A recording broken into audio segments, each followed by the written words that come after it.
Welcome to the channel, everyone. In this video, I'm going to talk about some of the big differences between these two air sanders.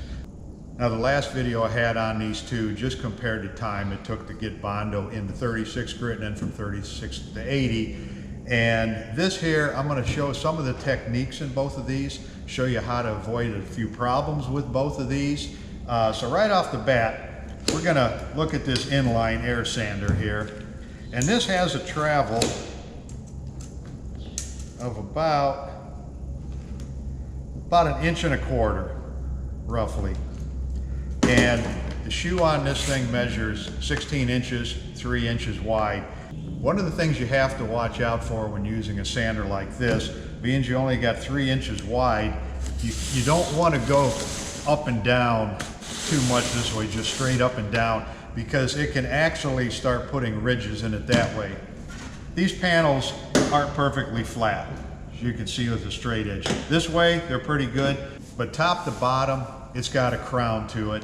And if you don't use this correctly, you can put some ridges in it by just keeping it in one spot too long. If you're just moving it from top of the panel to the bottom, it can start to get a wavy effect. And that really doesn't show up too bad when this panel is on a vehicle and you sight down it. You're looking from one end to the other and you're looking for any waves. But this way from top to bottom, when that panel is vertical, you don't really see those, but if they're too bad, they will show up on a certain light or shadows on it. So with this inline sander, you have to keep it moving, and a lot of times you're going to put an angle to it. You're going to kind of work it back and forth in a crosshatch pattern, and you want to cut it flat this way without getting ridges in it going up and down. Now the other sander, the 8-inch, let's just double check, make sure it's 8-inch. Yep, exactly 8 inches there. Now you would think that this wouldn't get it as flat because you're comparing 16 inches to 8 inches there. You got double the surface on here to keep it flat. But with this sander here, the way that it's made to spin, it's an orbital, just like your small DA. You can float this thing over the panel and it'll keep moving without gouging in. You're gonna have to go with a crosshatch pattern to it to keep it flat both ways. But you can actually float this across and keep it moving, where this here is just a little bit harder to do. The inline, you can, but you're always kind of fighting it. So both of them, like I showed in that previous videos, they'll get it nice and flat, but it's in the technique. So I'm gonna hook up an air hose and I'm gonna show you how to use both of these. Okay, I've got 80 grit on here and I put some guide coat on it. So I'm going to show you what happens if you just hold it straight, and then I'll work over it in a crosshatch pattern and show you how that works.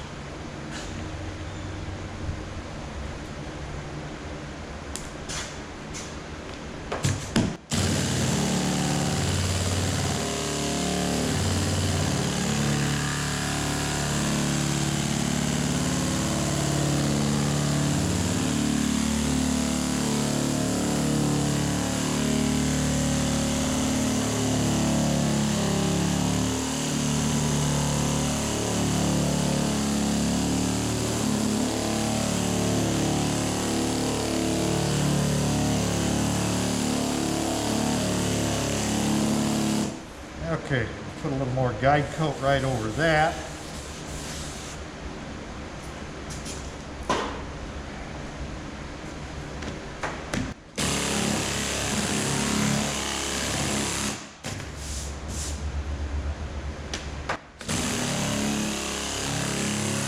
Okay, you can see just running over it real quick again with the inline sander. There's an area here that the guide coat is still in there. So it's actually, when I held it kind of in a couple areas without moving it too much, it'll start getting worse if you don't correct it soon enough, and then you're going to end up recoating it and starting over. I'm going to show you how to run the correct pattern on here without getting any flat spots or ridges in there.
Now I'm going to show you how to run this effectively so you don't end up with the same problem.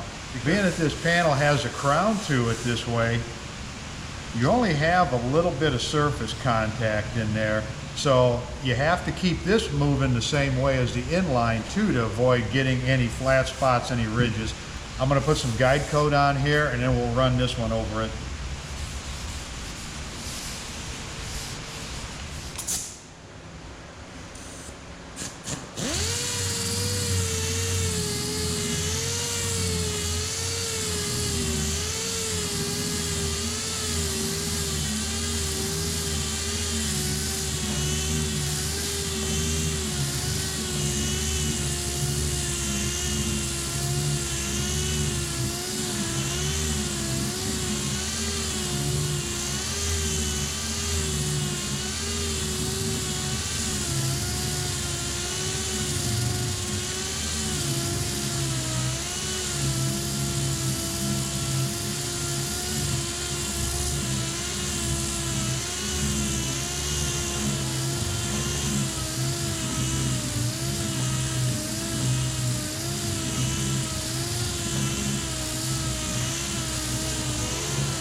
Now in the first video I did where I compared these two tools, I said that I still prefer the 8-inch DA, and I'm going to tell you why. Now this is just my opinion. Somebody else may have different luck doing it a different way, but I strive and just only put one coat of Bondo on a panel. That's what the hammers and dollies and picks and files are for, to get it where you can just get one coat of Bondo on there. Now usually it's not going to be very heavy. I never use 36 grit on this because you're going to put scratches in there that are too deep. They may go down right to the bottom of your Bondo, and then you've got to chase all those out with 80 grit. You might go too far at that point. So 80 grit will actually cut the Bondo down real nice. This here, I've tried it with the inline, and I can't get the Bondo to cut good with just starting out with 80 grit. I've always got to start with 36.